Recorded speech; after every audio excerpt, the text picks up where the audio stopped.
Hello and Assalamu alaikum everyone. This is Abdul Basit and today I am here again with a new and interesting topic of Francis Bacon.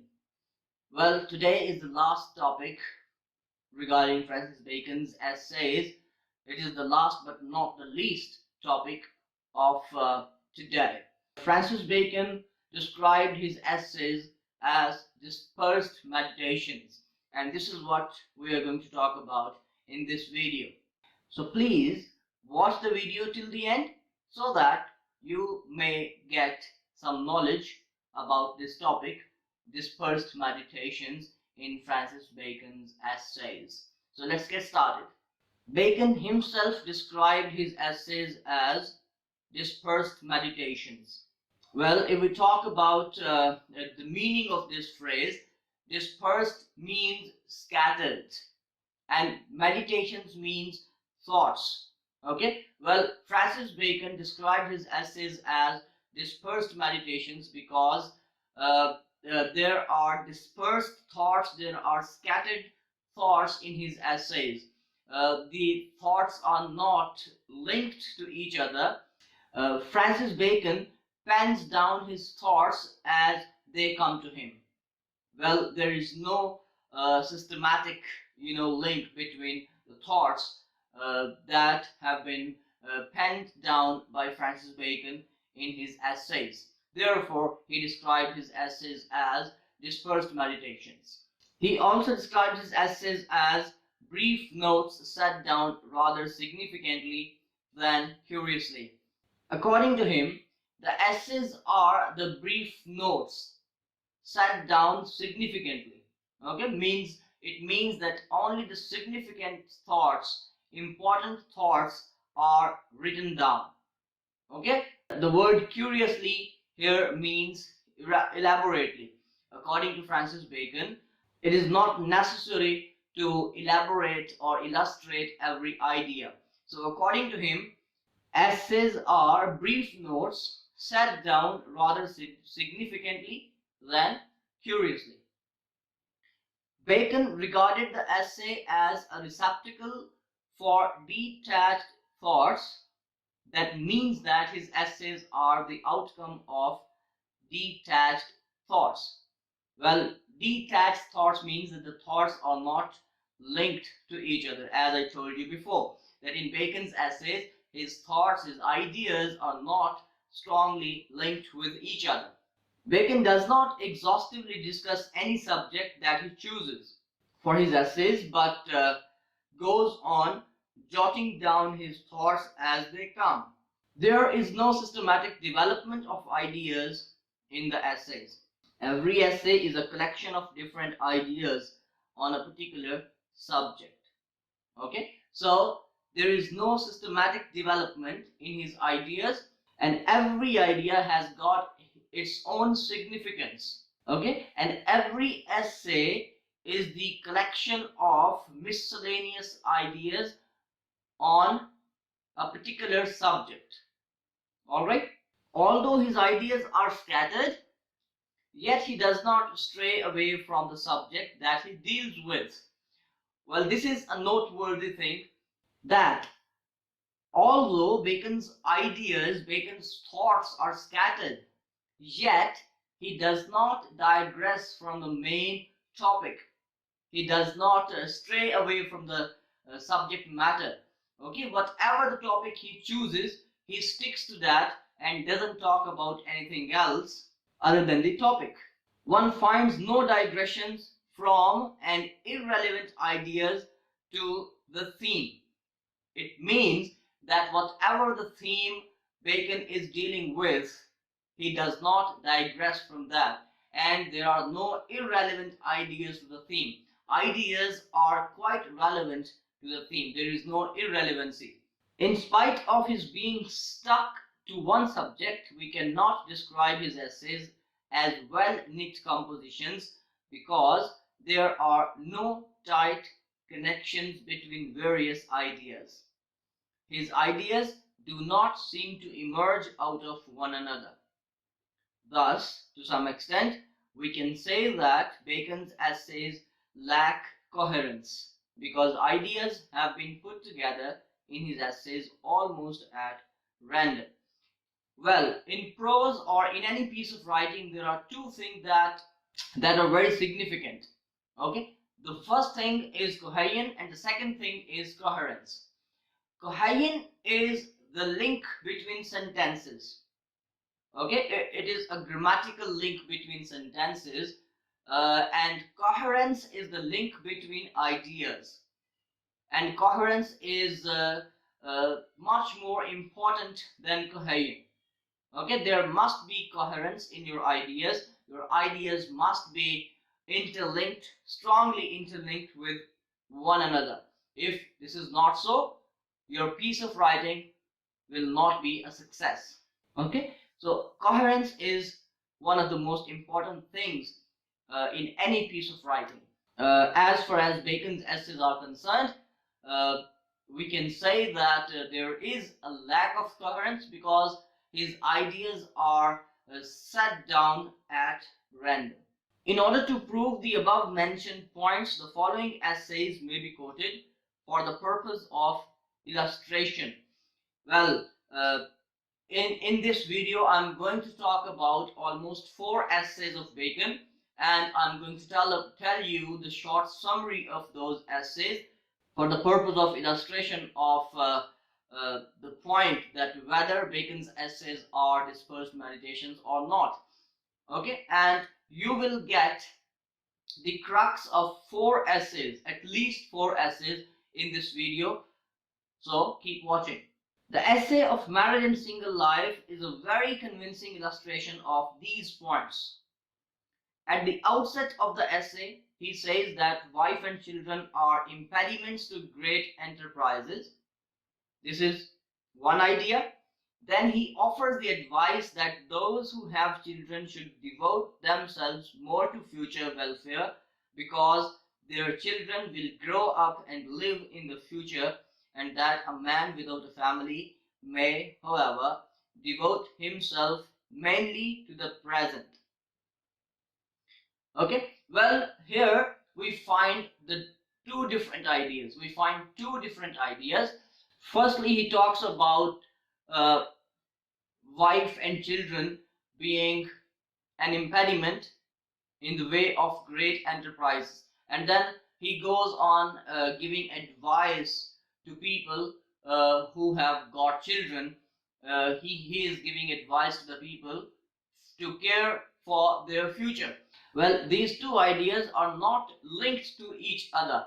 Both have got their own significance, but the second idea does not emerge from the previous one. He then goes on to give us a few reasons why some people wish to remain single. Next, he tells us which type of life, married or single, is most suited to different categories of people: churchmen, judges and magistrates, and soldiers. Again, this idea does not have any link with the previous one. He then describes a wife and children as a humanizing influence upon a man and abruptly passes on to an entirely different observation, namely that grave natures led by custom and commonly loving husbands. This is followed by a remark that chaste women are often proud of their chastity. A husband who is wise, we are told, will command a wife's loyalty and obedience.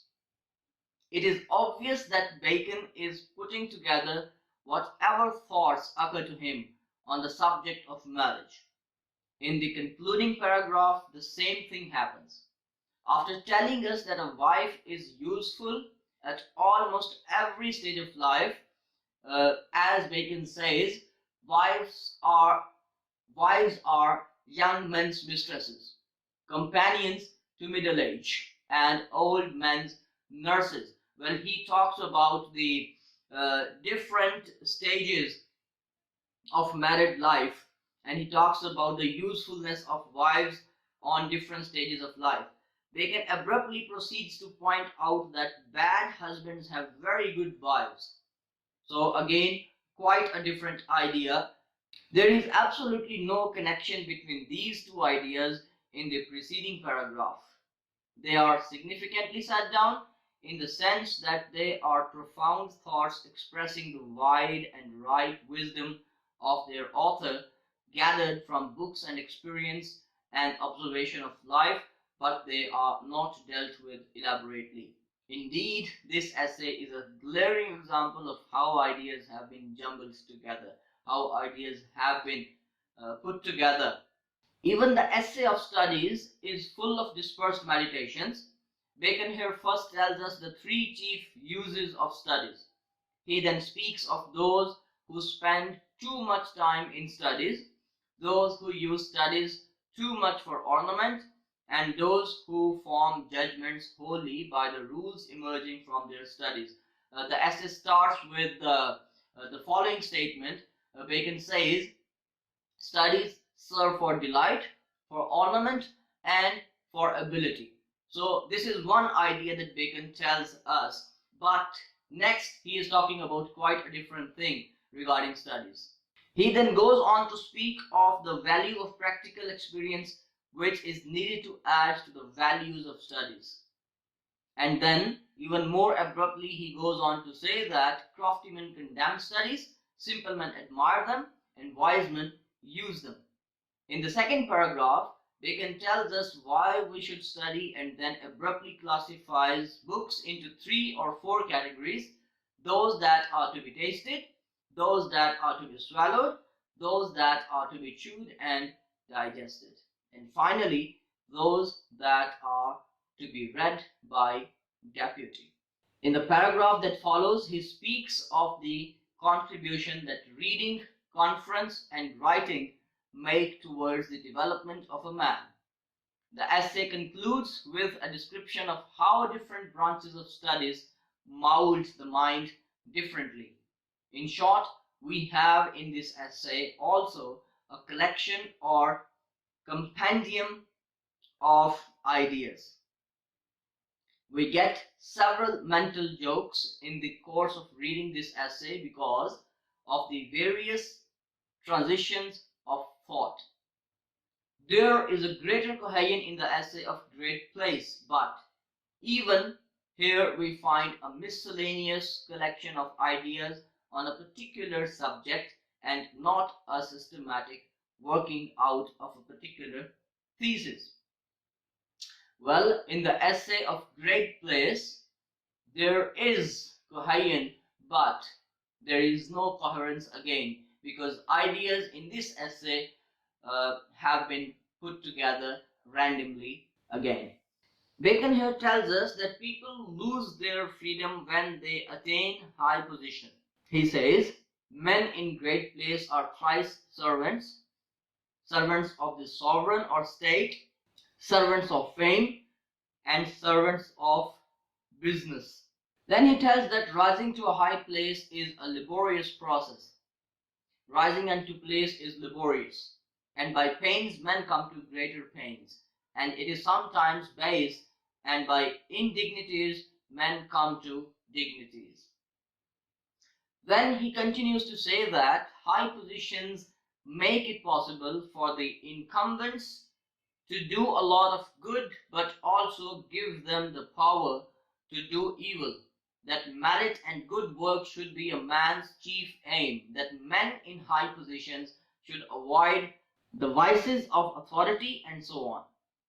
Ideas follow ideas in quick succession, but there is not much evidence of logical development. Of course, there is no confusion and no irrelevance, but there is certainly a frequency of abrupt transitions of thought. The essay of friendship is an exception regarding the point of dispersed meditations. The essay of friendship has greater length than can strictly be justified by the ideas expressed. Too much space has been given to the illustration of the statement that even great and strong historical personalities felt the need for friendship. Apart from that, Bacon is quite logical in telling us what he calls the principal fruits of friendship. Each advantage of friendship has properly been handled, and the development of ideas in each paragraph is logical. We cannot bring against this essay the charge that there are abrupt transitions of thought.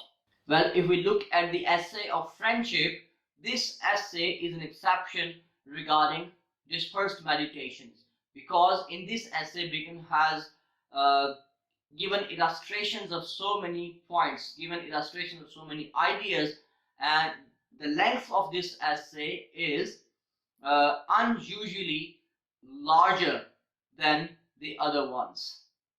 So therefore we can say that this essay is an exception, and we can also say that in this essay the ideas emerge from one another. It would, however, be a mistake to call all the essays of Bacon dispersed meditations. There are some which have received at his hand a rather detailed treatment, and which cannot be termed as sketchy. In these essays, Bacon finds room for the conjunctions and connective clauses. Ideas are not left undeveloped, and transitions from one thought to another are not so abrupt. Similar is the case with essays like of Empire, of Seditions and Troubles, of the True Greatness of Kingdoms. We can say that it would not be possible to put all the essays of Bacon in the category of dispersed meditations, or to say that all of them are brief notes. His earlier essays indeed resemble notebook jottings, condensed, pithy statements, strung together with no apparent connection except in their relation to the subject. But in his later essays, he has taken trouble to enrich his style. There is an attempt to bring out some connection and continuity in the ideas and thought expressed. They are still meditations, but not quite so dispersed. So to conclude, we can say that all the essays of Bacon are not dispersed meditations. The earlier essays that he wrote at the beginning of his career can be categorized as dispersed meditations, but the essays that he wrote later on cannot be categorized as dispersed meditations, because those were the essays coming out of the pen of a mature author. So at the end of his career, he improved his style, and he also developed coherence in his essays. Okay, so this is not true that all of the Bacon's essays are dispersed meditations. So this was all about today's lecture, today's video. I hope that you have learned something from this video, and if it is so, please hit the like button, and if you are not one of my subscribers, please don't forget to subscribe to my channel. Thank you very much. Bye bye. Take care.